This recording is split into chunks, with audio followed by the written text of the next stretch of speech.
చంద్రమౌళి గారు నా తోటల్లుడండి.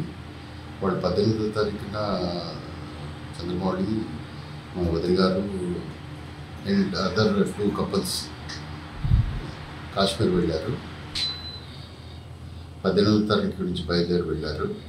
వాళ్ళు శ్రీనగర్లో స్టే ఉంటూ ప్రతిరోజు ఒక్కొక్క ప్రదేశానికి వెళ్ళి వస్తుండేవారు. మొన్న గుల్మార్గ్ వెళ్ళారు, నిన్న పహల్గామ్ వెళ్ళారు.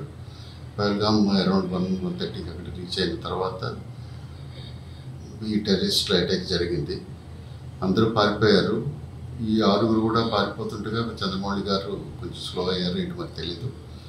5గురు ఎస్కేప్ అయ్యారు. ఈయన టెర్రరిస్టులకి దొరికి షార్ట్ అయ్యారు. సో నిన్న ఎన్ని గంటల ప్రాంతంలో జరిగింది సార్? నిన్న మాకు తెలిసి అరౌండ్ 1:30కి జరిగిందని తెలుసు. వాళ్ళు మాకు ఇన్ఫర్మేషన్ వచ్చింది నిన్న సాయంత్రం 6:04 వచ్చింది. అంటే మొదట మిస్సింగ్ అయ్యి ఎక్కడికో దారి తప్పారని అనుకున్నాం.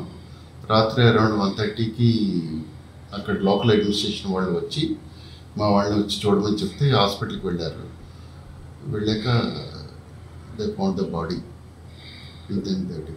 ఎన్ని గంటలకి ఈరోజు బాడీని వైజాగ్ తీసుకొచ్చే అవకాశం ఉందా? 12 గంటలకి శ్రీనగర్ నుంచి బయలుదేరిందండి ఫ్లైట్. అది వయా బాంబే అండ్ హైదరాబాద్. ఇక్కడ రాత్రి 14 నిమిషాలకు చేరుకుంది.